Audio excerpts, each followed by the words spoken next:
आमदन है वो 20% से नहीं बढ़ रही, लिहाजा ज़्यादा से ज़्यादा लोग और गरीब होते जा रहे हैं। और इनफैक्ट अगले साल एक तखमीना है कि 1 करोड़ पाकिस्तानी और मज़ीद ख़त गुर्बत के नीचे जाएगा।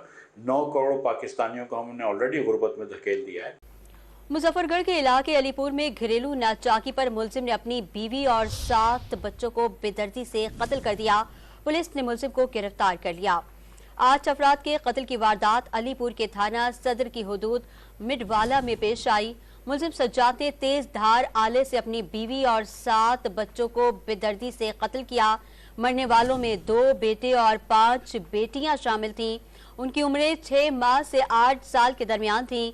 पुलिस के मुताबिक वारदात के बाद मुलजिम फरार हो गया था, लेकिन कुछ ही देर में इसे गिरफ्तार कर लिया गया। मुलजिम सज्जाद एक टांग से माजूर और दर्जी का काम करता था। घरेलू नाचाकी पर सफाक शख्स ने अपना ही आशियाना उजाड़ डाला, बीवी और 7 बच्चे कत्ल कर दिए। मुलजिम ने सबको कमरे में बंद करके कुल्हाड़ियां चला दी। चीखो पुकार पर इलाका मकीन दीवार तोड़कर अंदर पहुंचे तो बहुत देर हो चुकी थी। माशरे के अंदर कमियां और बेशियां हैं, बहुत अमीर भी हैं, बहुत गरीब भी हैं और बहुत सारे दरमियाने भी हैं। अब काम क्या करना है होता है इस, लेकिन ईद का जो कॉन्सेप्ट है, क्योंकि आपका सवाल ईद के तनाजुर में है, ईद के तनाजुर में हर शख्स जिस सतह पे भी माशरे के एग्जिस्ट करता है वो ईद वाले दिन थोड़ा सा उस सतह से बेहतर करने की कोशिश।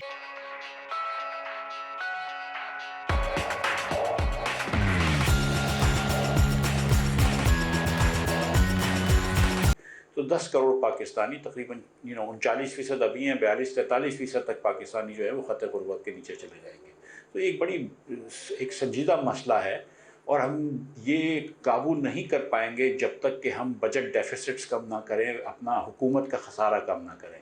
वो मैं इसलिए कह रहा हूँ कि जब हुकूमत का आज खसारा जो है वो हम पूरा करते हैं पैसे छापने से एसेंशली, तो जब हम पैसों की मिकदार बढ़ा देते हैं और चीज़ें उतनी रहती हैं तो ज़्यादा पैसा कम चीज़ों के पीछे जा रहा है तो महंगाई हो जाती है। तो जब तक कि हम हुकूमत का खसारा कम नहीं करेंगे, जिसका तरीका यही है कि या टैक्स ज़्यादा लें या अखराजात कम करें, तो जब तक हम हुकूमत का खसारा नहीं कम करेंगे। मिस्टर साहब, अभी तक तो ये सूरत हाल ये है कि जितना फेडरल गवर्नमेंट का सारा रेवेन्यू है उस सारे रेवेन्यू में भी 1000 अरब का और कर्जा लेकर तो हम सिर्फ इंटरेस्ट पेमेंट्स कर रहे हैं। तो अगर ये सूरत हाल रहेगी तो फिर तो ये नॉन वाइबल ऑप्शन है, ये इससे तो हम एग्जिस्ट नहीं कर सकते। कोई रास्ता तो निकालना पड़ेगा आपको। एनएफसी रिव्यू करें, टैक्सेस जितने आप लोगों पे लगा सकते हैं लगा चुके हैं आप। अनडॉक्यूमेंटेड सेक्टर को आप छेड़ते नहीं हैं, रियल एस्टेट है, रिटेल की तरफ आप जाने लगे हैं, मालूम नहीं है कितनी सक्सेस होगी। तो सैलरीज को निचोड़े जा रहे हैं हम लोग। देखिए, सैलरी क्लास जो है वो सबसे कमज़ोर तबका है पाकिस्तान में सियासी तौर पर, इसलिए और आप उनको निचोड़ लेते हैं, उनकी गर्दन पतली होती है। इसलिए अब आपने 50,000 रुपये से तनख्वाह पे टैक्स लगा दिया है और लाख रुपए की तनख्वाह लेने वाले के ऊपर आप 10% टैक्स लगा दें। लेकिन जो 90% अगर हमारे ज़राअत के जो शोबे से ताल्लुक़ रखने वाले भाई बहन गरीब भी हों तो 10% तो पैसे वाले हैं, हम उनके ऊपर भी टैक्स नहीं लेते। पाकिस्तान में खरबों रुपए की प्रॉपर्टीज़ हैं, हम पूरे पाकिस्तान के चारों सूबे मिलाकर सिर्फ 8 अरब रुपया इनसे टैक्स लेती है। तो हमको प्रॉपर्टी और एग्रीकल्चर के ऊपर टैक्स लगाना होगा, दुकानदारों के ऊपर टैक्स लगा रहे हैं, वो बड़ी अच्छी बात है, वो भी लगाना होगा। जिन शोबों पे हमने टैक्स नहीं लगाया, रियल एस्टेट की आपने बात करी, लेकिन ये जो आपने बात की एनएफसी अवार्ड की, ये फर्स्ट ज़रूरत है।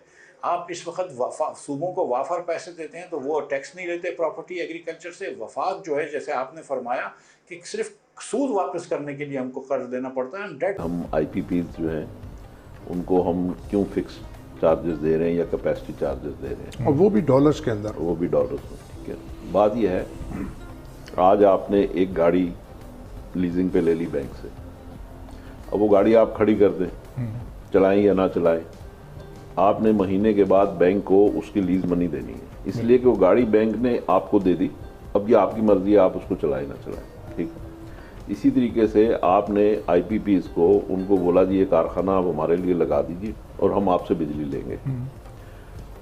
अब बिजली लें या ना लें, वो उसने तो कारखाने पे इन्वेस्टमेंट आपके लिए कर दी, अब आपने उसको उसकी कैपेसिटी चार्जेस देने हैं, चाहे आप यूज़ करें या ना करें। बिल्कुल। तो अब बात यह है कि क्योंकि उसने तो लगाया कारखाना आपकी वजह से, और बिजली के वाहिद बायर आप हैं, गवर्नमेंट है जिसने आपसे कारखाना लगवाया। अब बात क्या है, बात यह है कि जो भी हम ईद के एक्सपेंसेस और सप्लाई चेन और उस हवाले से हम बात कर रहे थे, जिसमें मैंने कहा था मिस गवर्नेंस, तो हमारे यहाँ मिस गवर्नेंस जो है वो हर जगह पे नज़र आ रही है। हमारी जो एनर्जी बास्केट है उसमें हमारे यहाँ महंगी बिजली है, हमारे यहाँ उसमें सस्ती बिजली का तनासुब नहीं है। अब देखें, हमारे यहाँ 4 सीज़न है। सर्दी में हमें बिजली चाहिए 12,000 मेगावाट पर डे और गर्मी में चाहिए 27,000 मेगावाट पर डे। तो इसका मतलब है कि अगर 27,000 गर्मी में आपको चाहिए मेगावाट, तो आप 30-35,000 मेगावाट इंस्टॉल्ड कैपेसिटी लगाएंगे ताकि कोई मिसहैप हो जाए, कुछ हो जाए, तो ताकि आप सप्लाई दे सकें। तो अब 30-35,000 मेगावाट के आप कारखाने लगाएंगे और सर्दियों में 12,000 यूज़ करेंगे, तो वो कारखाने जो आइडल कैपेसिटी में होंगे तो उसके चार्जेस आपको पे करने पड़ेंगे, चाहे आप बिजली लें या ना लें। और ये कोई अनहोनी बात नहीं है, पूरी दुनिया में ऐसे ही, इंडिया में भी ऐसे ही होता है, क्योंकि उनके यहाँ भी 4 सीज़न है, बांग्लादेश में भी 4 सीज़न है, ठीक है। तो ये ऐसे ही होगा। अब ज़रूरत इस चीज़ की है कि आपने सर्दियों में बिजली का इस्तेमाल बढ़ाना है कि वो 12,000 मेगावाट की बजाय आपकी सर्दियों में भी 20-22-25,000 मेगावाट की डिमांड हो जाए। तो वो कैसे बढ़ेगी? वो ऐसे बढ़ेगी कि आप अपनी इंडस्ट्री को सर्दियों के महीनों में, जो 4 महीने होते हैं, आप उनको बिजली सस्ती कर दें। कैपेसिटी चार्जेस तो आप ऑलरेडी दे रहे हैं, चाहे आप यूज़ करें या ना करें।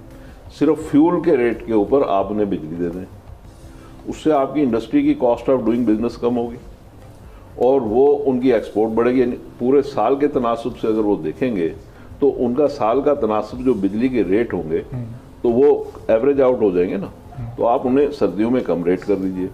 इसी तरीके से आप सोलर, इंडिया में सोलर की परसेंटेज जो है उनकी एनर्जी बास्केट में वो 16% है, हमारे यहाँ 1% है, 1.16% है।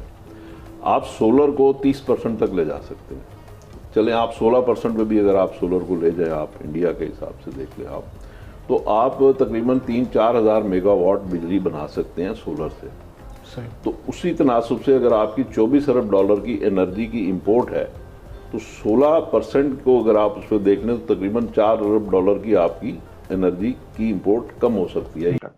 और ये उनकी चाहे छोटी जिंदगी है चाहे बहुत बड़ी है, उसमें एक खुशी लेके आती है उनके घर वालों के लिए, उनके औलाद के लिए, उनके आसपास।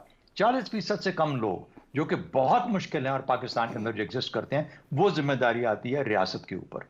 वहां रियासत फेल हुई है। इतनी बड़ी तादाद में लोगों को सतह गुर्बत से नीचे से नहीं होना चाहिए। क्या वजह है? इस वजह से कि ना टैक्स का निज़ाम फाल है, ना आप अपने रिफॉर्म सही तरीके से ला सकते हैं। बिजली की कीमत बढ़ाने से बिजली का जो मसला है, बिजली का जो आपने क्राइसिस क्रिएट किया है बिजली के निज़ाम का, वो सही नहीं होगा। कीमत उन्होंने जिन्होंने अगर बराबर करना था मामला, जितना नुकसान हो रहा था, तो उन्होंने मांगा था 10 रुपए फी यूनिट बढ़ाने का। फाइनली नेपरा ने 4 रुपए 92 पैसे बढ़ाया। ये कोई 4 रुपए 92 पैसे भी पता नहीं कितने लोगों की कमर तोड़ के रख देगा। लेकिन अंदाजा लगाइए कि मांग क्या रहे थे वो लोग, मांग क्या रहे थे वो लोग। इसका मतलब है कि इस निजाम को कवर किया जा रहा है हमारे हुक्मरानों की तरफ से कि कीमत बढ़ाई जाओ, लेकिन वो जो रिफॉर्म जैसे कैपेसिटी चार्जेस हैं, जैसे कि जहां महंगी बिजली पैदा हो रही है। क्यों महंगी बिजली पैदा हो रही है? वो कहते हैं इसलिए क्योंकि एलएनजी के, आरएलएनजी के कुछ ऐसे मगरमच्छ बैठे हैं जो कि इंपोर्ट करते हैं और कहते हैं कि अगर आपने हमसे ना ली तो फिर हम आपके लिए मसाइल क्रिएट करेंगे। इसलिए जो सस्ते वसाइल हैं उनको छोड़ के आपको आरएलएनजी पे उसकी कीमत बढ़ गई है। तो जब भी आप ये काम करते हैं, जब आपके निजाम में बेईमानी है, तो फिर उसकी जो जोर है, उसका बोझ है, वो आप आम आदमी पे डालते हैं। तो रियासत फेल हुई है उन 40% के कॉन्टेक्स्ट में। लेकिन जहां तक ईद का ताल्लुक है, हर शख्स अपनी इस्तात के हिसाब से थोड़ा सा बेहतर करने की कोशिश करता है और हल्की सी खुशी की, कुछ के यहाँ बहुत ज्यादा खुशी हो, शायद कुछ के यहाँ एहसास भी ना हो, लेकिन आमतौर पे बहुत बड़ी मेजॉरिटी के अंदर कोशिश होती है कि उस दिन थोड़ा बहुत ज्यादा कर लिया जाए, और यही शायद रमजान की बरकत और खुशी का बायस बनता है। ठीक हो गया।